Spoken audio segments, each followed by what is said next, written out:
rated PG. It contains themes and scenes which may not be suitable for very young audiences. Parental guidance is advised.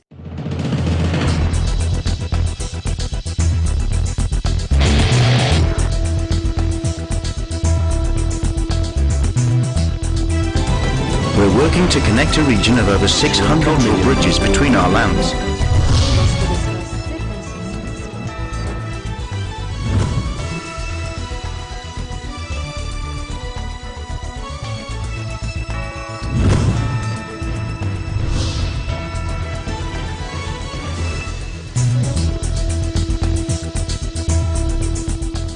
Hello and welcome to ASEAN in Focus. I'm Maricar Velasco.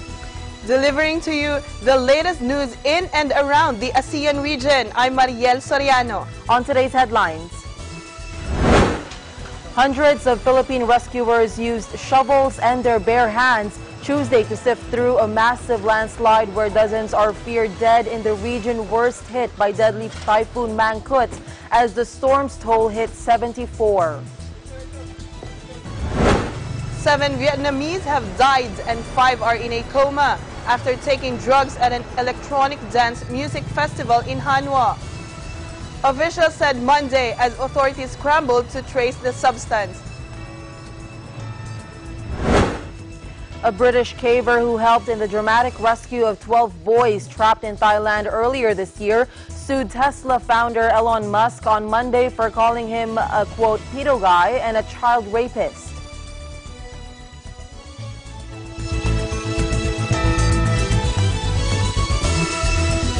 Hundreds of Philippine rescuers used shovels and their bare hands Tuesday to sift through a massive landslide where dozens are feared dead in the region worst hit by deadly Typhoon Mangkhut as the storm's toll hit 74.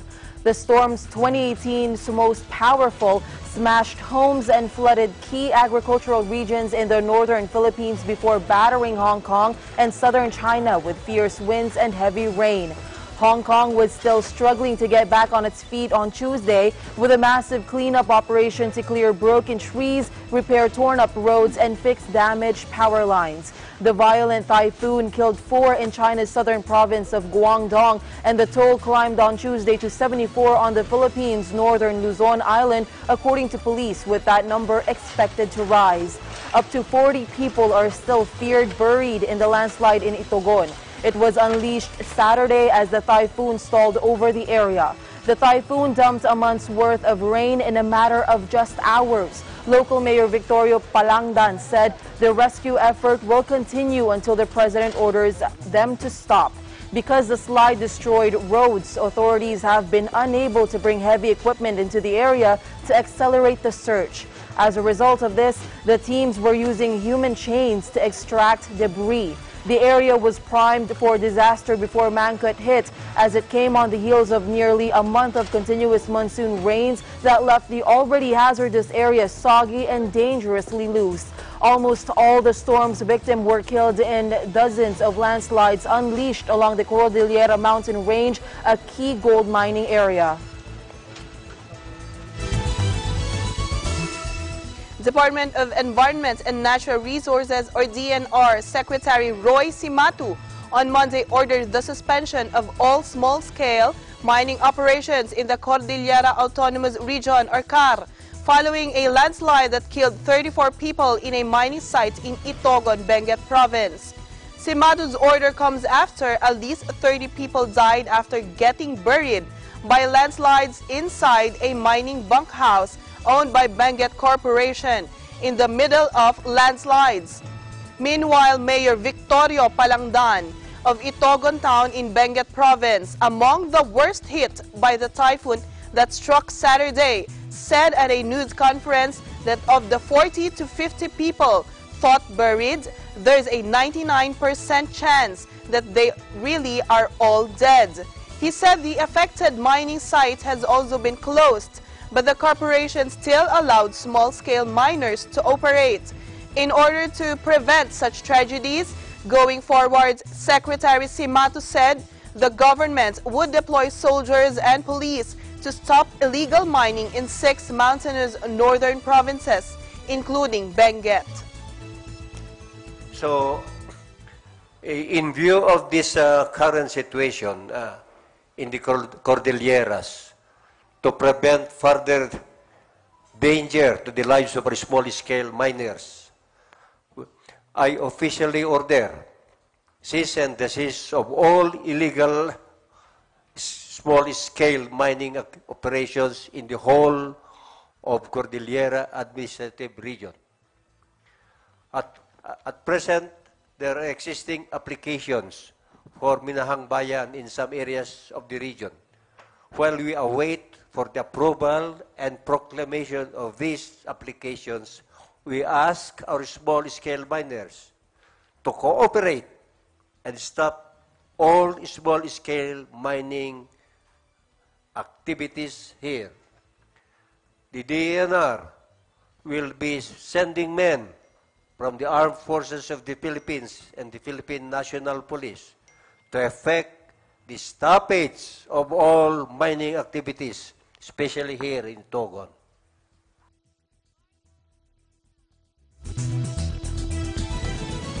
Yesterday, President Rodrigo Duterte met with the victims of those killed in a landslide in Itogon, Benguet. The meeting took place before he led a briefing on the effects of Ompong on the Cordillera Administrative Region at the Benguet provincial capital. At least 30 people were killed after a landslide at the height of Ompong buried a chapel where the victims had been holed up. Environment Secretary Roy Simato ordered a suspension of all small-scale mining operations in the CAR as a result of the incident.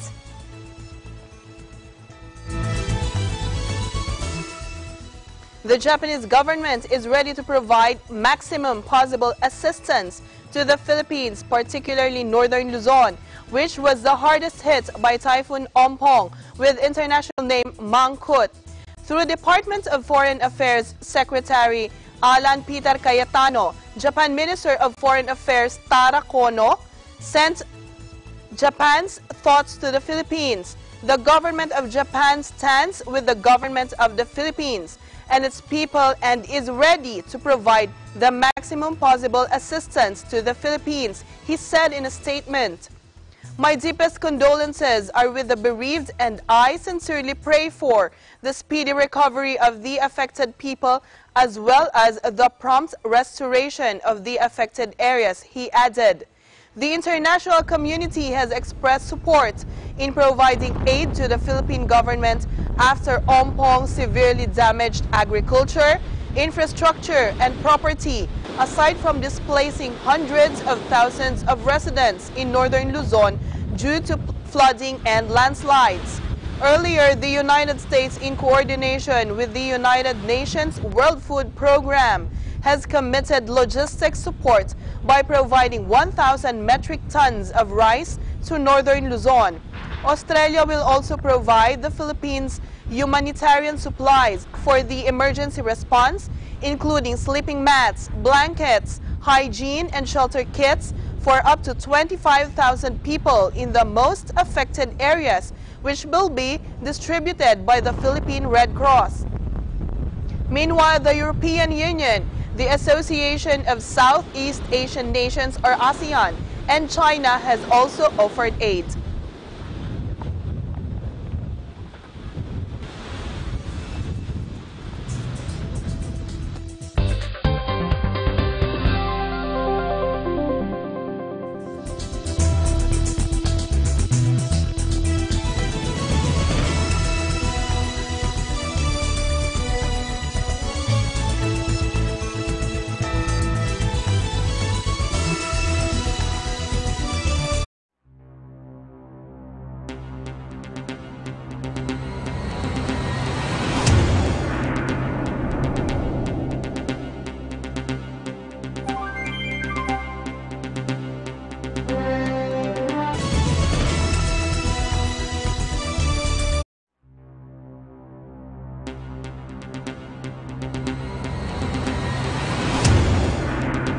Host na si Aiki at kailangan niya ang ating suporta.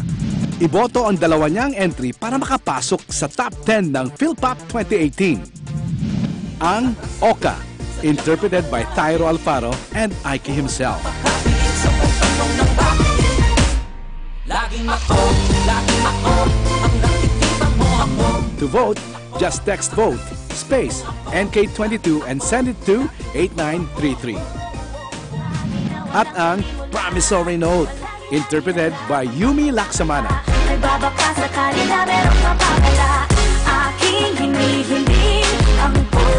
To vote, just text VOTE, space, NK25 and send it to 8933. Voting is until October 12, 2018 at 11:59 p.m. only.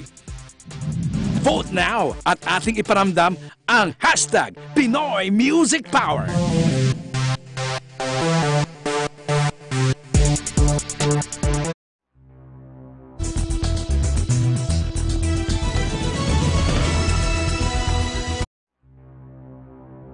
Firefighters late Monday battled a major blaze in central Hanoi that engulfed several homes near a children's hospital and sent panicked residents running for safety.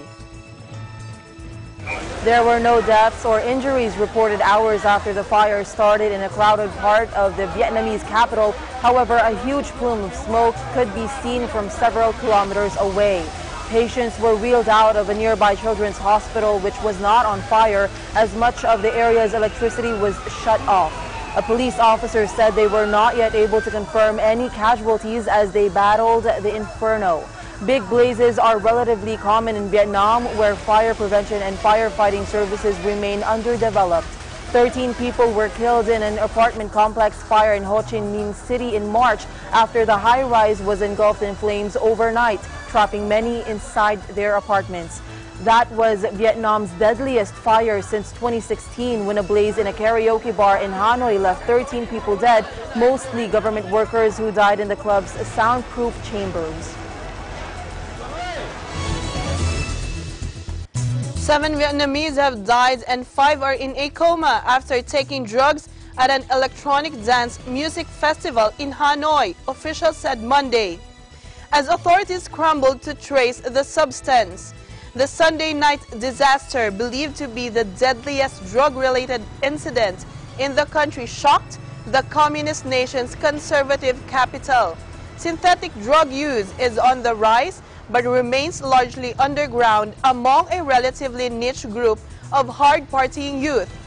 The victims, all Vietnamese, tested positive for an unspecified drug, prompting officials to ban an electronic dance music or EDM festivals in the capital. Officials said the dead were all in their 20s, while the 5 people in a coma in intensive care are aged between 18 and 30. If the deaths are confirmed as drug-related, it could be one of the worst cases anywhere in recent memory of mass narcotic-related deaths at a music festival. Sunday night's Trip to the Moon festival was hosted by Vietnam Electronic Weekend in Hanoi's upscale West Lake, a neighborhood popular among expats, teachers, and youth for its nightlife. Thousands attended the event, which sprawled across 3 stages at a water park and included EDM big hitters, Yellow Claw, and Headhunters on the lineup. One festival goer said she saw several people collapse in the crowd and about 4 people shuttled around or out on stretchers. Another who attended the festival said she saw many people she suspected to be high-standing around dazed for most of the night.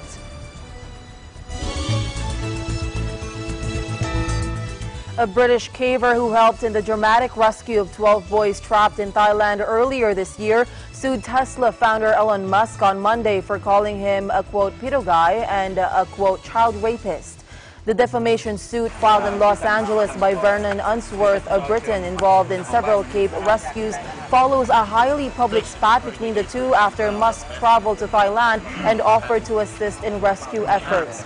The dispute made headlines in July when Unsworth called Musk's effort to build a mini-submarine for the rescue a PR stunt, and Musk responded on Twitter by calling Unsworth a pedo guy or pedophile. Musk, a tech entrepreneur who also founded the private space firm SpaceX, apologized days later, but not before his comments were widely condemned, raising concerns over his leadership abilities. But he reignited the dispute in August with an email to BuzzFeed News accusing Unsworth of being a child rapist, marrying a 12-year-old and engaging in child sex trafficking, as the lawsuit alleges. Musk made the series of false statements with actual malice, that is, with actual knowledge of falsity or a reckless disregard for truth or falsity, as accorded of the complaint. Instead of apologizing for his comments, Musk responded with an expletive-laden statement saying he hopes he sues him, this according to the lawsuit. Seeking unspecified damages for worldwide damage he has suffered to his reputation, according to the lawsuit, which noted that a separate complaint was being readied in the High Court of London. The suit also seeks an injunction barring Musk from making further slanderous comments, according to Unsworth lawyer L. Lin Wood. Unsworth, who lives part of the year in Thailand, took part in the gargantuan 18-day effort to retrieve the boys and their coach, a mission that ended on July 10 when the last 5 members were extracted. Musk has been the focus of increased scrutiny in recent weeks over erratic behavior, including an online interview in which he was smoking marijuana. Tesla shares have faced pressure amid concerns over Musk's stability as the company seeks to ramp up production of its mass-market electric car.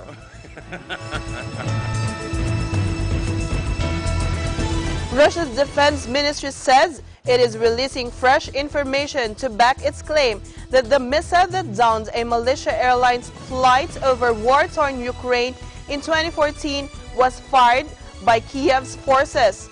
At a briefing, the ministry said it was releasing the Buk missile's serial number for the first time and said that it was produced and sent to Ukraine in the Soviet era and had not been returned to Russian territory.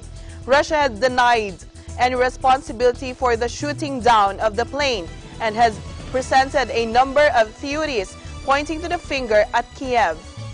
Ракета с бортовым, то есть боевым номером 8, 86, 847, 379, предназначена для зенитно-ракетного комплекса БУК 29 декабря, обратите внимание, была отправлена, 1986 года, была отправлена железнодорожным транспортом в войсковую часть 20152. В 1986 году бригада входила в состав Прикарпатского военного округа и дислоцировалась в городе Теребовля, Тернопольской области, Украинской ССР. На ее вооружении состояли зенитно-ракетные комплексы БУК. После распада Советского Союза на территорию Российской Федерации она не выводилась и была включена в состав Вооруженных сил Украины. Ракета с бортовым номером 8, 86, 847, 379 принадлежит Вооруженным силам Украины, на территорию Российской Федерации, Украинской ССР и Украины не возвращалась. Мы уверены, что представленная вам сегодня информация не останется незамеченной. Эти сведения являются важнейшим доказательством того, что ракета, которой по версии следствия был сбит Боинг, принадлежала именно Украине. The Boeing 777, flying from Amsterdam to Kuala Lumpur, crashed outside the rebel stronghold of Donetsk on July 17, 2014, killing all 298 on board, most of them Dutch nationals. The European Union imposed damaging economic sanctions on Russia afterwards, blaming Russian-backed rebels in eastern Ukraine who shot down a number of other planes. A top Dutch investigator said his team had concluded that the plane was shot down by a Russian-made Buk missile from a Russian military brigade in the southwestern city of Kursk. The Netherlands and Australia may directly blame Russia for the attack.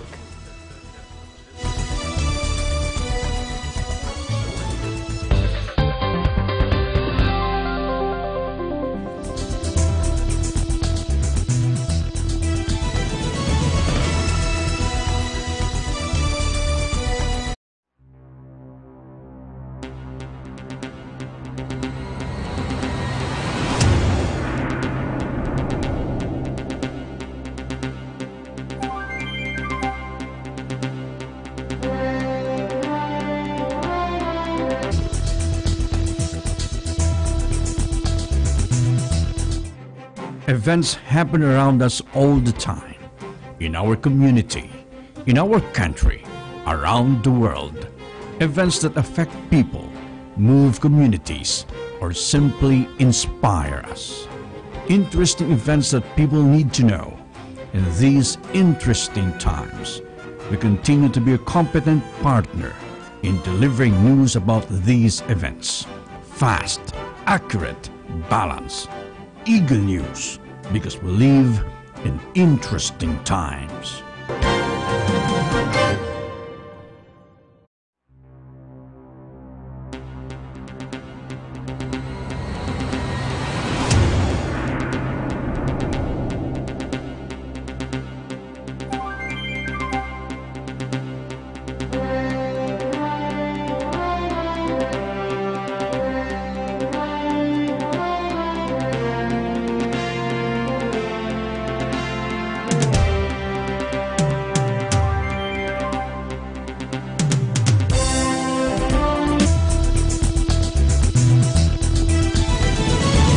Technological revolutions are rolling rapidly across economies, one after the other.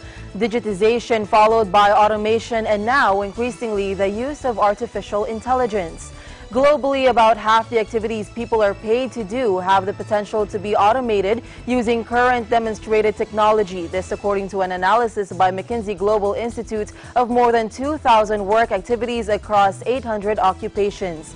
Southeast Asian countries could experience displacement of between 16 and 25% of time spent on work task in a midpoint automation scenario. Looking at individual countries, the midpoint is 25% in each. Malaysia and Singapore 21% in Thailand and 16% in Indonesia. Alibaba founder Jack Ma said is urging governments to reform education to prepare children for changes. Take a look. If we do not change the way we teach, 30 years later we'll be in trouble. I was teaching in the university for 6 years. Number 5 year, I was elected the best teacher of my university, elected by students. So I said everything I taught my students are the things I learned from books. What if I go out, spend 10 years, experience all the things, whether fail or succeed, I go back to teach again. That was my original thinking doing Alibaba.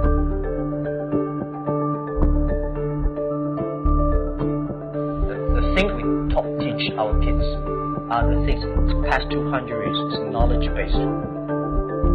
And we cannot teach our kids to compete with machine who is smarter.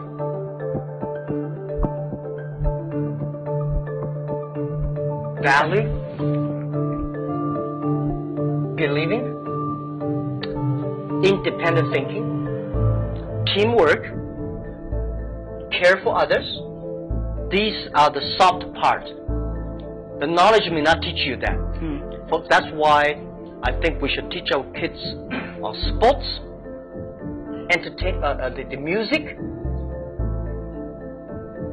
the painting, arts. So making sure humans should be different from everything we teach should be different from machine.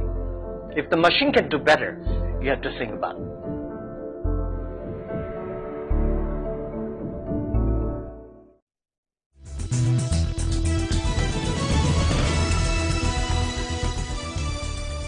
And that is the latest news in the Southeast Asian nations. I'm Mariel Soriano. Stay updated about the ASEAN region. I'm Maricar Velasco. And we are one with 25.